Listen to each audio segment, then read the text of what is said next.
प्रणाम मिथिला। और हम शालिनी यहाँ सबके बीच उपस्थित छी एकटा सुंदर सन खिलौना मुंडन गीत लऽ कऽ। तऽ सुनू अहाँ सब। ई केश काटऽ काल के अछि, जखन हजमा केश कटै छै तऽ नोकझोंक चलैया, तऽ एहि प्रसंग में गीत अछि। सुनू अहाँ सब और आशा अछि जे अहाँ सबके नीक लागत। धन्यवाद।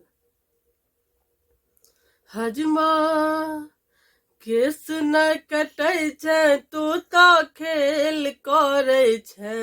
हजमा केस नहीं कटै छै तू तऽ खेल करै छै। हजमा केस नहीं कटै छै तू तऽ खेल करै छै।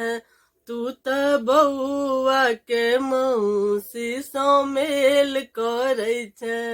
तू तऽ बउआ के मौसी सँ मेल करै छै। हजमा केस नहीं कटै छै तू तऽ खेल करै छै। रो हजमा केस नहीं कटै छै तू तऽ खेल करै छै। तू तऽ बउआ के मौसी सँ मेल करै छै।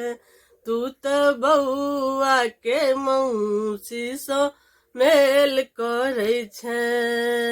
बउआ के पीसी पर तू कनखी चलबै छै।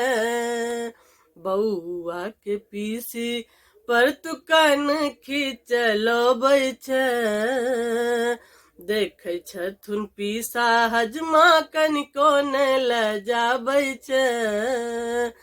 देखै छथुन पीसा हजमा कनिको नहि लजाबै छै।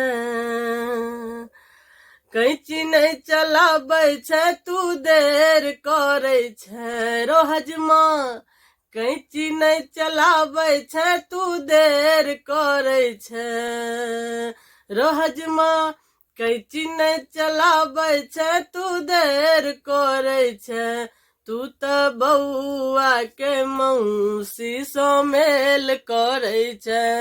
तू तऽ बउआ के मौसी सँ मेल करै छै।